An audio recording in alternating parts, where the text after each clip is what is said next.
Hello everyone, ये citizenship का third video और लास्ट वीडियो है।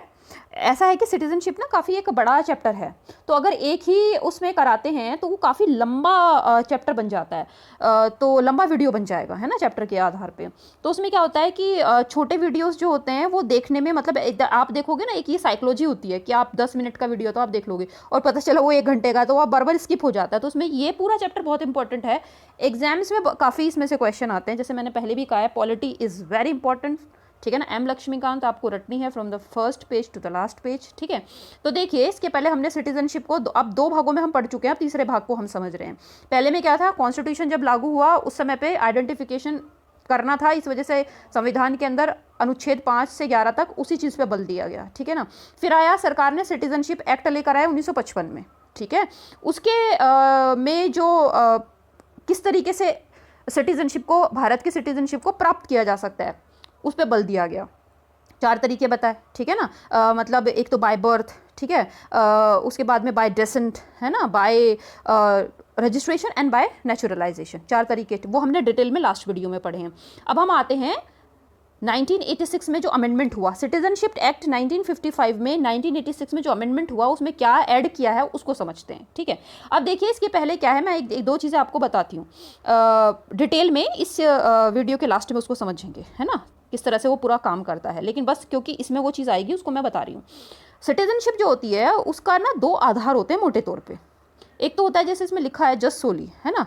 क्या है कि जैसे इसके पहले भी हमने वीडियो में समझाया है कि एक पिता है, उसका पुत्र किसी भी देश में पैदा हो गया, है ना, लेकिन वो भारत का नागरिक है, तो उसका बेटे को ऑटोमेटिकली भारत की नागरिकता मिल जाएगी, है ना।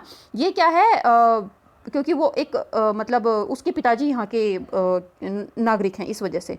अब एक दूसरा तरीका क्या है, चूंकि वो बच्चा जो है, समझिए, अमेरिका में पैदा हुआ है, तो दूसरा तरीका ये होता है, क्योंकि वो वहाँ पे पैदा हुआ है तो इस वजह से वो वहाँ का नागरिक है, जिस देश में पैदा हुआ है। उसके पिताजी कहीं के भी नागरिक हो, लेकिन वो उस देश में पैदा हुआ है, तो उस देश की नागरिकता उसको प्राप्त हो जाएगी। सही है, ये 2 तरीके हैं, ठीक है। अब देखिए 1986 अमेंडमेंट में क्या किया गया। Unlike the constitutional provisions and the original citizenship act that give citizenship on the principle of jus soli, शुरुआत में क्या था, और सिटीजनशिप एक्ट 1955 में इसमें क्या था, जो ये जस्ट सोली का सिद्धांत है, इस पर बल दिया गया था, है ना। मतलब जैसे कि वो जहाँ पे भारत में पैदा हुआ है, ठीक है ना, तो वो उसको भारत की नागरिकता मिल जाएगी, इस पे ज़्यादा बल था, ठीक है ना। तो to everyone born in India, जो भी भारत में पैदा हो भारत का नागरिक।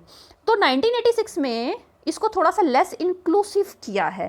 कारण क्या हुआ है कि इस समय पे आके, क्योंकि 1971 में हुआ क्या है, 1971 में बांग्लादेश एक नए देश का निर्माण हो गया है, सही है। उसके बाद से हमारे देश के अंदर, और बांग्लादेश और भारत का जो बॉर्डर है ना, वो पोरस बॉर्डर है, बिल्कुल पोरस बॉर्डर का मतलब है कि बिल्कुल, मतलब वहाँ पे क्योंकि नदी नाले इतना कुछ है, और कि उसको पूरे बॉर्डर को सील नहीं किया जा सकता है, हालांकि अब काम चल रहा है काफ़ी। तो इस वजह से हुआ क्या है कि बांग्लादेश से बहुत सारे इलीगल माइग्रेंट्स हमारे देश में घुस गए हैं। अब सोचिए, इतने सारे जैसे आए, और आने के बाद फिर उनका बच्चा यहाँ पे पैदा हो गया, है ना, तो क्या वो क्योंकि यहाँ पैदा हुआ है तो उसको यहाँ की नागरिकता देनी चाहिए, जबकि उसके पिताजी जो है इलीगल माइग्रेंट हैं। इसी वजह से क्या किया कि 1986 में ये अमेंडमेंट लेकर आए, और इस अमेंडमेंट के द्वारा ये जो बाय बर्थ का जो कंसेप्ट था, इसको थोड़ा सा लेस इंक्लूसिव किया गया। समझे ना, इसके पीछे कारण क्या है, रिलेट करके पढ़ना चाहिए तो हमें आसान होता है समझना।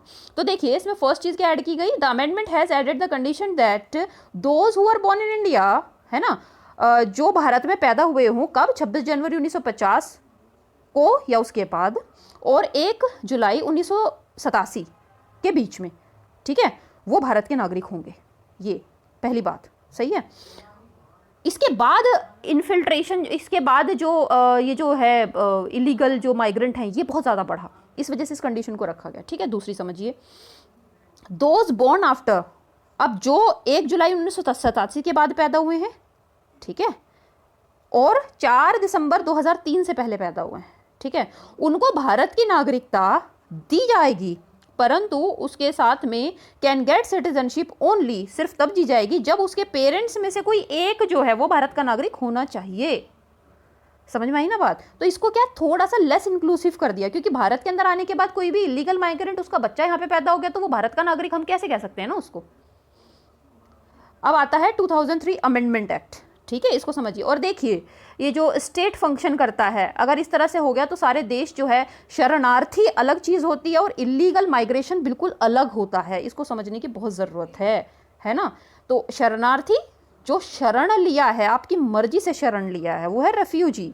और इलीगल माइग्रेंट जो ज़बरदस्ती घर में घुस गया है ना, तो वो उसको एक्सेप्ट नहीं किया जा सकता है। अब देखिए 2003 में क्या हुआ। 2003 में अमेंडमेंट जो हुआ है उसमें देखिए, the amendment made the above condition more stringent. इन जो ये कंडीशन थी इसको और ज़्यादा कड़क किया गया। कारण क्या था कड़क करने का? क्योंकि इस समय पे आके बांग्लादेश की तरफ से हुआ क्या है कि बांग्लादेश, हालांकि ईस्ट पाकिस्तान था, भारत ने ही उसको आज़ाद करवाया क्योंकि पाकिस्तानियों ने उन पर बहुत अत्याचार किए थे, लेकिन उसके बाद भी वहाँ पे भारत के खिलाफ साजिशें शुरू हो गई। आप देखिए किस तरीके के मतलब चलता है सब, वो फिर पाकिस्तान के हाथों में खेलने लगा और इस वजह से वहाँ से बहुत ज़बरदस्त एक तरीके से इन्फिल्ट्रेशन तो हो ही रहा था। और इन्फिल्ट्रेशन के साथ में जो इलीगल जो वहाँ के जो सिटीजन्स हैं वो भारत में तो आ ही रहे थे, और उसके साथ में क्या हो रहा था कि टेररिस्ट भी कुछ आ जाते थे, है ना, जो कि अभी भी जारी है वैसे तो, लेकिन अभी तो बहुत कंट्रोल हो गया, सरकार ने बहुत इस पर ध्यान दिया है ना, तो वो आ जाते थे। ठीक है, तो इसमें क्या किया है, तो सरकार ने फिर keeping in view infiltration from Bangladesh, तो इसमें और इस जो ये जो आधार था सिटीजनशिप देने का, इसको और कड़क किया गया। तो इसमें क्या किया है, now the law requires that for those born on or after 4 December 2004 के को या उसके बाद जो भी भारत में पैदा होगा, ठीक है ना, उसके दोनों पेरेंट्स भारत के नागरिक होने चाहिए। सही है, और उन दोनों पेरेंट्स में से कोई भी एक इलीगल माइग्रेंट नहीं होना चाहिए। ये बहुत समझने की बात है, दोनों में से एक। ये कंडीशन को क्यों जोड़ा? क्योंकि वहां से इलीगल माइग्रेंट बनकर आ गए और यहाँ पे आने के बाद यहाँ की लड़की से शादी कर ली या यहाँ के लड़के से शादी कर ली, तो क्या होगा? तो वो भारत का नागरिक एक तरह से, कि यहाँ की जो पॉपुलेशन है उसमें उनका एक तरह से एसिमिलेशन हो गया ना, तो उसको भी रोकना बहुत ज़रूरी है। ठीक है ना। अब देखिए इसके बाद क्या है, with these restrictive amendments India has almost moved towards the narrow principle of just sanguinis और ब्लड रिलेशनशिप। यहाँ पे आने के बाद भारत जो है वो जस्ट सोलिस का जो सिद्धांत है उससे थोड़ा सा हटता हुआ जो दूसरा सिद्धांत है जो मैंने आपको समझाया था अभी, जस्ट सैंग्यूनिस का, उसकी तरफ बढ़ गया है। ठीक है ना। This lays down that an illegal migrant can not claim citizenship.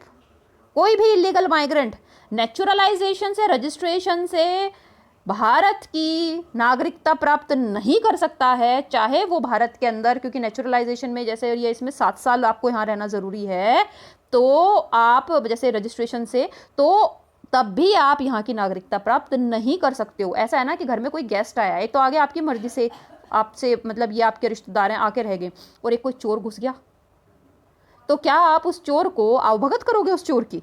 एक तो हुआ है जो आपकी परमिशन से आया है ना, आपने उसको रखा, उसको बहुत मदद की ज़रूरत है, ठीक है, और आपने उसकी अपने घर में रख रहे हो, उसकी मदद कर रहे हो, ठीक है, और फिर क्या हुआ कि आपने, चलो भाई ठीक है, गांव देहात में ये सब चीज़ें पहले बहुत होती थी और अभी भी होती हैं, बहुत गरीब लोग हैं ये, तो उनको जगह दे दी सरकार, अभी भी करती है, जगह देती है ना, गाँव के लोग करते थे इस तरीके से, जगह दे दी भाई आप यहाँ पर रह लो। ये तो हुआ, उन्होंने शरण मांगी, और एक क्या हुआ, ज़बरदस्ती नहीं जी हम तो यहीं रहेंगे, वो नहीं चलता है ना। देखिए स्टेट जो है वो अलग तरीके से काम करता है। ठीक है, अब आते हैं हम लोग अभी जो 2019 में हुआ है, जिसके ऊपर काफ़ी हल्ला भी मचा है, जो अमेंडमेंट हुआ था 2019 में। अब इसमें क्या किया सरकार ने, देखिए इसमें क्या किया है कि 6 जो माइनॉरिटीज़ हैं, कहाँ कहाँ की माइनॉरिटी हैं वे, कौन कौन से देश की, पाकिस्तान, बांग्लादेश और अफगानिस्तान, इन 3 देशों की जो माइनॉरिटी हैं, कौन सी 6 माइनॉरिटीज़, हिंदू, सिख, बुद्धिस्ट, जैन, पारसी और क्रिश्चियन।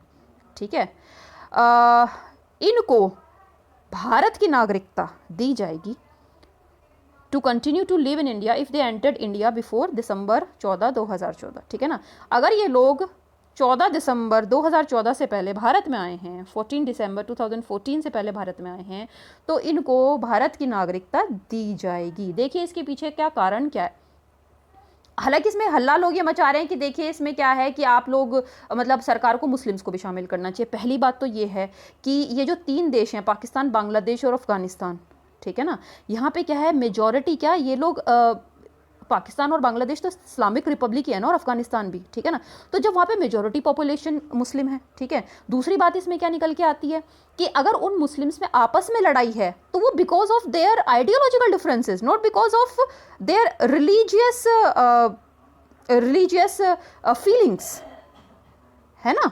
उनकी आस्था की वजह से उनको नहीं करा जा रहा है, उनके आइडियोलॉजिकल डिफरेंसेस हैं, इस वजह से वो आपस में उनका जो भी मनमुटाव है, जैसे शिया और सुन्नी का, उस तरह से, ठीक है ना। लेकिन ये जो 6 माइनॉरिटीज़ हैं, इनका परसिक्यूशन ही इस वजह से किया गया है पाकिस्तान में, बांग्लादेश में और अफगानिस्तान में, क्योंकि because they belong to a certain sect of faith, है ना।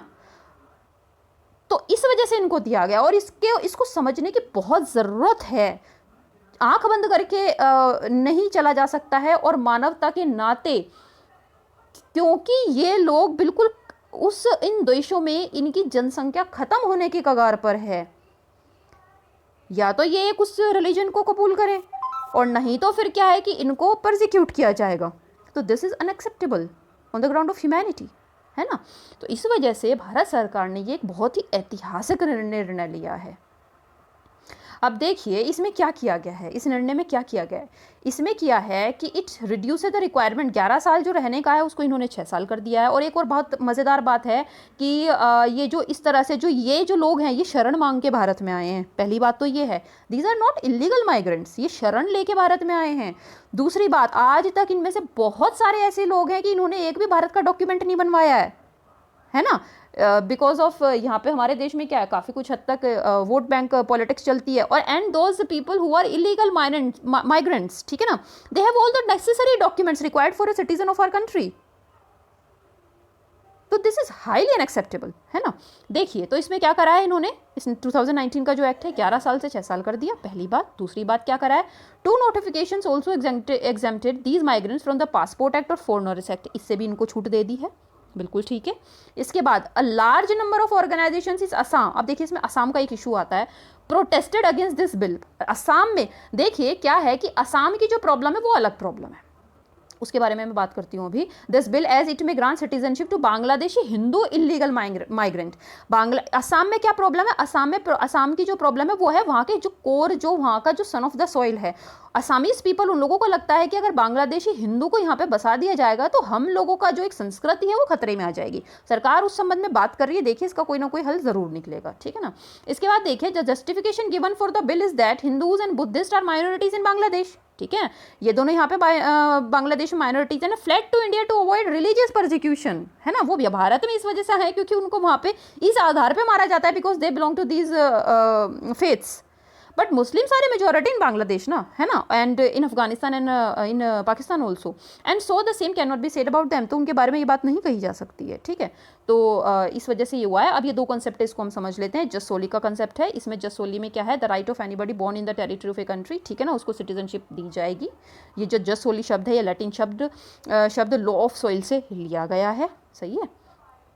और दूसरा जो शब्द है उसको देखिए, जस्ट सैंग्यूनी। जस्ट सैंग्यूनी का मतलब है लीगल सिस्टम, ये ब्लड रिलेशन है, ठीक है ना। Citizenship is determine bye parents, ठीक है ना, पेरेंट्स के आधार पे अगर आप उनके बच्चों किसी भी देश में पैदा हुए तो आपको सिटीजनशिप दी जाएगी। अब इसमें एक एग्जाम्पल दे रखा है, इस एग्जाम्पल से आप लोग बिल्कुल क्लियर समझ जाएंगे जस्ट सैंग्यूनी का और जस्ट सोली का। जस्ट सैंग्यूनी में देखिए, parents citizens of country B, ठीक है ना, माता पिता एक देश है बी, उसके नागरिक हैं। और जस्ट सोली में क्या है, वो भी बी के नागरिक हैं, ठीक है ना। लेकिन क्या हुआ, जस्ट सैंग्यूनी में बच्चा पैदा हो गया ए देश में, जस्ट सोली में बच्चा पैदा हो गया ए देश में। अब समझने की बात ये है कि बी सैंग्यूनी जो है उसमें क्या होगा, the baby becomes a citizen of country B, ठीक है ना, ब्लड रिलेशनशिप के आधार पे है।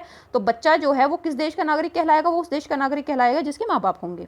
और जस्ट सोली में क्या है, the baby becomes a citizen of country A, क्योंकि वो उस देश में पैदा हुआ है तो वहाँ का नागरिक हो जाएगा, सही है।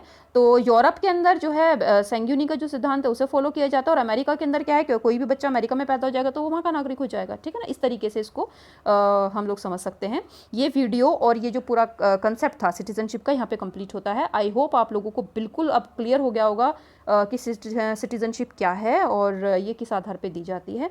हम लोग मिलते हैं अब नेक्स्ट क्लास के अंदर, नेक्स्ट वीडियो के अंदर with a new concept. Okay, bye bye, stay safe and take care.